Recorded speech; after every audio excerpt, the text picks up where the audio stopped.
Okay, three, two, one. Hello, everybody. Welcome to another Lights Camera Sports podcast presented by Chestnut Hill Technologies. I'm your host, Mike Galtieri. So happy to have you back once again, and a very, very exciting guest here. We have George Hill. You know, he's the talent stats, for the upcoming Super Bowl. Longtime partner with Al Michaels, Brad Nessler, Brett Musburger. George, thank you so much for the time and coming on here. It's a really exciting, and I'm sure a very exciting week for you. Hi, Mike. Yeah, it's great. That's always a great event to be a part of, and it's the end of a season that's been a little bit of up and down with COVID and surprising teams. So I'm looking forward to the game. Okay, George, I like to profile all my guests, and you have a very interesting life story. I just want to go back to your history. I know you're from Port Angeles, Washington. You're still out there now in the beautiful background there in the Seattle area. Just talked about, first of all, how did you get involved in sports growing up? And did you play any sports as a youngster? Well, I played. I played through my sophomore year of high school, and then didn't play, but I always had a great interest in sports. So when I went to college, I went to the University of Washington, and I worked in the athletic department there in sports information, so which is the PR arm of collegiate sports. And when I worked there, I worked with a guy by the name of Don Bernstein, that is somewhat of a legend in his area of work, and he went to work at ABC Sports. So I always wanted to work in Olympics, and when Don went to work at ABC had the Olympics, and I applied for a job in research for the Montreal Olympics in 1976. Wow. And Don made sure that my resume was at the top of the list, so I got hired. And then the following year, I got a request, could I do stats at a football game? And I lied and said yes. And I went down to do the Arizona-San Diego State game at Arizona, and the announcer was Al Michaels. So, and I remember you told me at the time, Al Michaels was not the Al Michaels we know back then. Now he's he was the Al Michaels you know now, but he was not. He was just not widely known as he is now. So, and I worked with Al, and a couple of years later, now I'm becoming more proficient at what I do. And Al was low on the totem pole. He was like the 3 or 4 announcer at ABC. And I was asked if I wanted to work with another announcer that was higher up the game wise, getting better games. But I liked working with Al. It was fun, not that was a career move, but I just thought I'm doing something that probably I'm going to get better games, but I like going to work every Saturday. So not having any idea what Al was going to become as far as games and exposure. So it was. Looking back, I looked it up. That game was September 17th, 1977. That was Arizona football game in Tucson, and that's how you got started. Did you know right off the bat that you wanted to work with Al, and you guys have good chemistry in the booth? It was. I was scrambling the whole time trying to learn what to do. So I did on my first board. I thought it would be good to contrast like passing stats and receiving stats, and so I put both quarterbacks on one side of the board, and then I put all the running plays on the other side of the board. So each possession, I'm flipping back and forth. So the next week that I did a game, I put one team on one side and one team on the other. So initially, it was still a learning process, but as time went on, it was great fun to work with Al. And that's a great segue, George, to my next question. Just tell the people, maybe in layman terms, what is your spotting board? What is your stats board? What are you doing during just a typical game, a regular season game, say? Now I do two things. One, I track stats, and I track offensive stats, special team stats. I do a drive chart, and I created my own board. and I kind of fine-tuned as we went along, but um, so I don't do anything. I don't do defensive stats outside of interceptions. But if I want to, and I'll track sacks also. But I also wear a headset to the truck, and I'll tell them what the play is. So, and Mike, as you know, because you've Yes. worked official stats, so you're a liaison. So we've got somebody at official stats to just double check, even though we're right.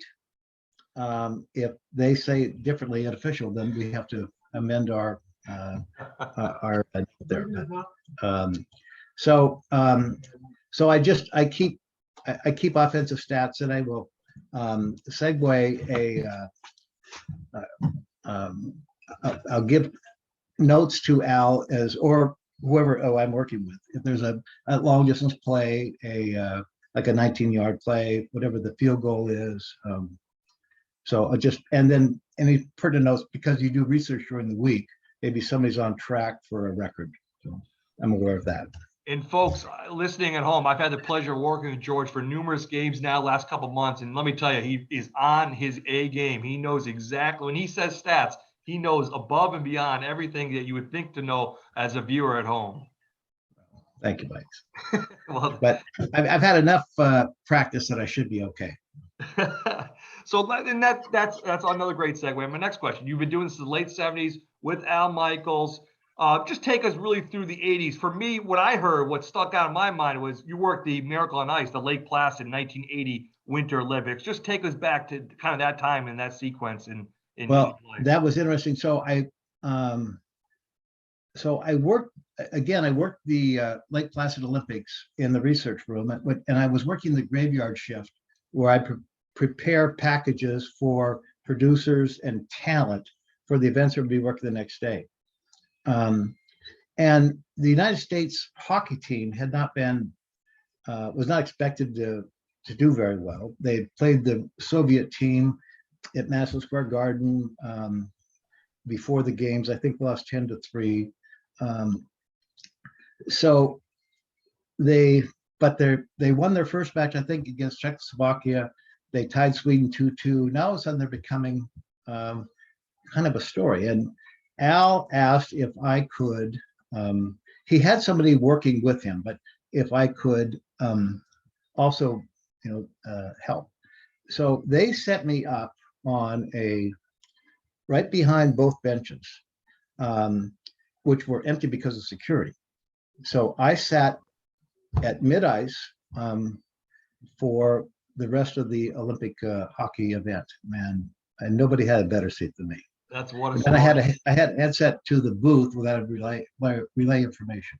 So you could hear the broadcast as well. So you had a great situation going for you. Yeah, it was great. Yes. And then as you progress in the '80s, you talk about how you got involved in Monday Night Football with Al Michaels and all that, and then Brett Musburger in 1990. Just take us through that time period in your life. Well, I was working with Al, and as time went on, I realized that, you've got Al doing the number 3 or 4 college game in the country, and he's better than most announcers that are very well known at the time.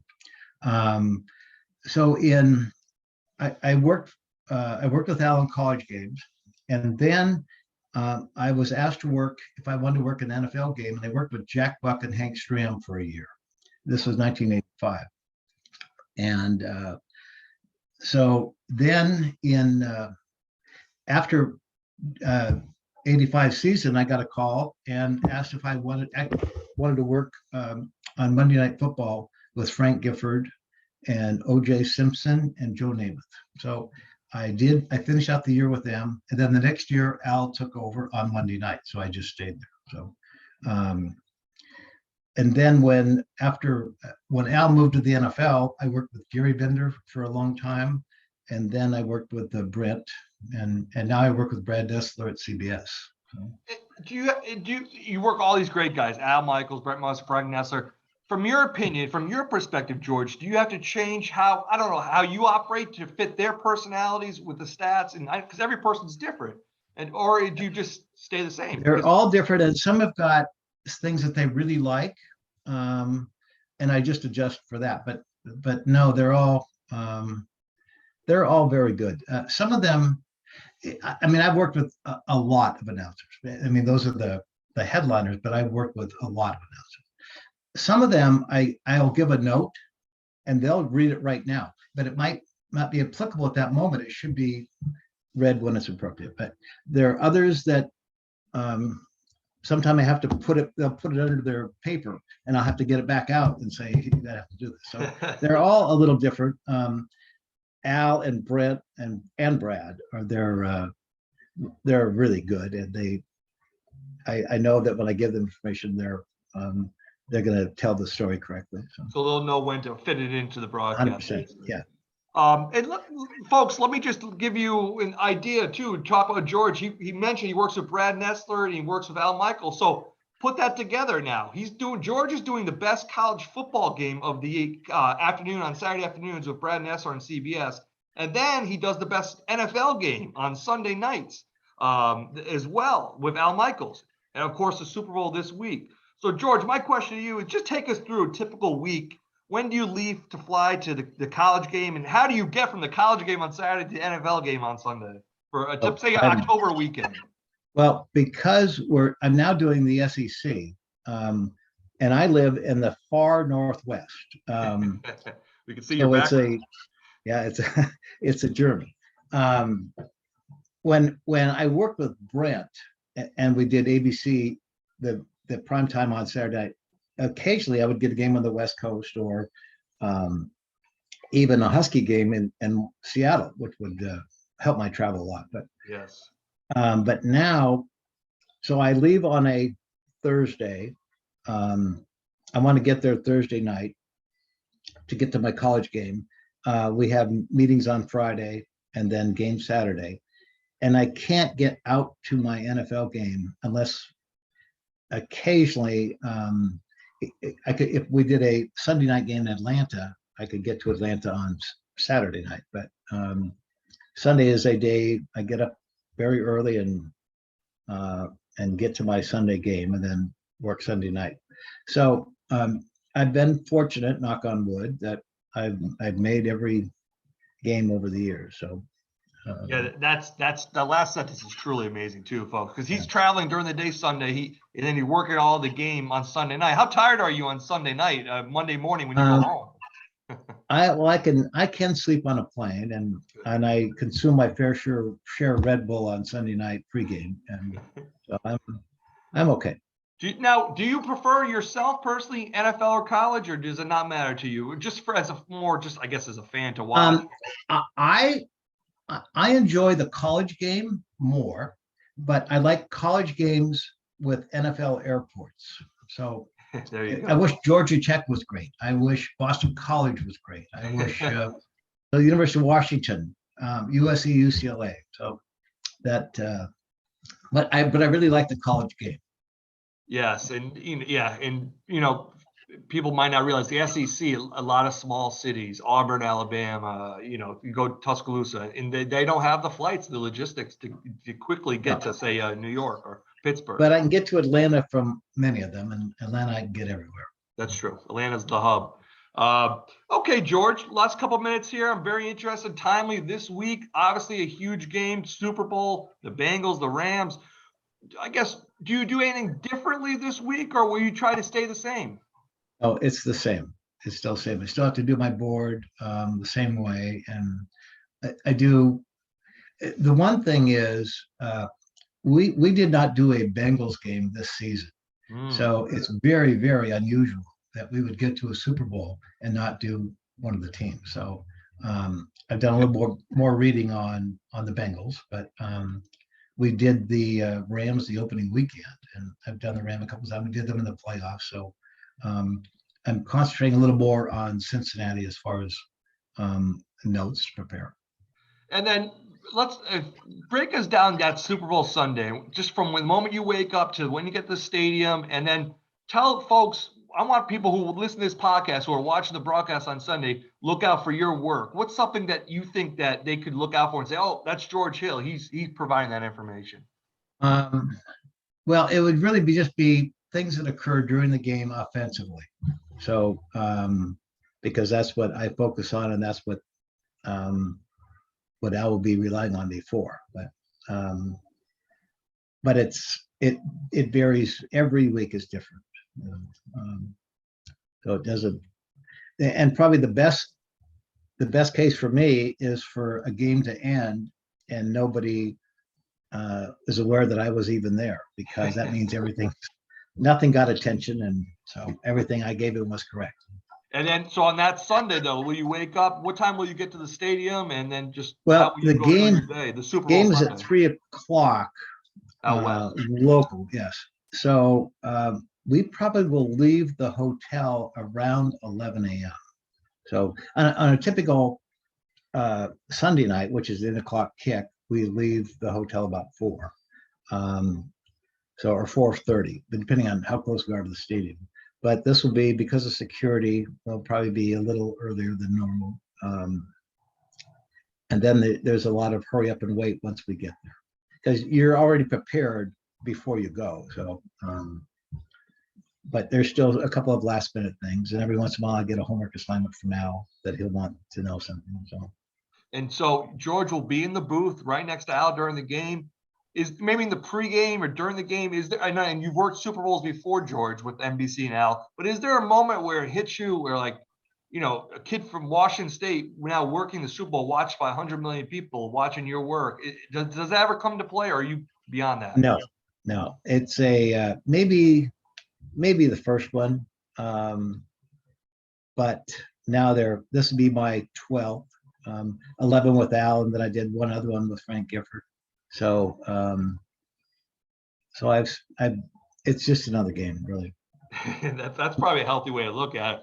That, speaking of done 12, I think I know which one sticks out based off your previous broadcast partners, but is there a favorite one for you in Super Bowl history that you've worked? Well, I worked with Dick Vermeil for 10 years. So when Dick coached the Rams and they played Tennessee in 2000,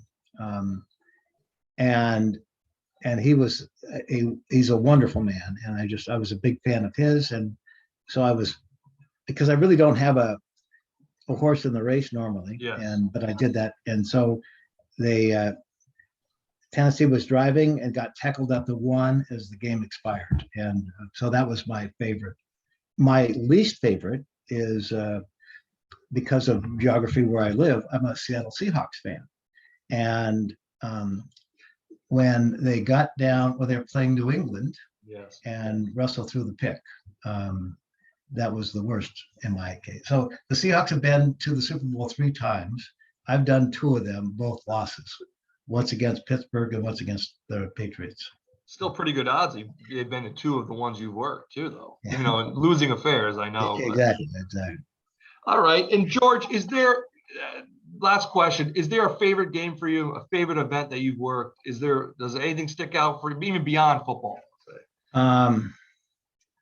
Well, I've done, I've done just about everything.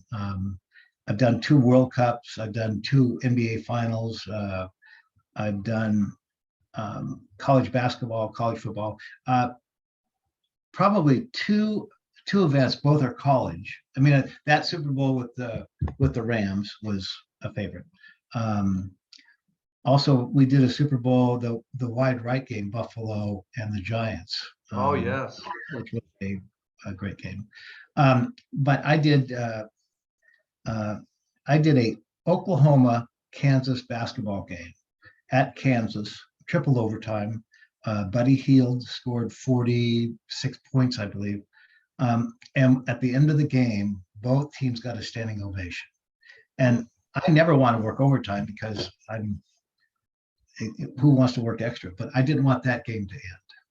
Interesting. And what time of year was that? Was that like a regular season game? It was a regular season game, and I went February probably. So that goes to show you, Eddie Knight.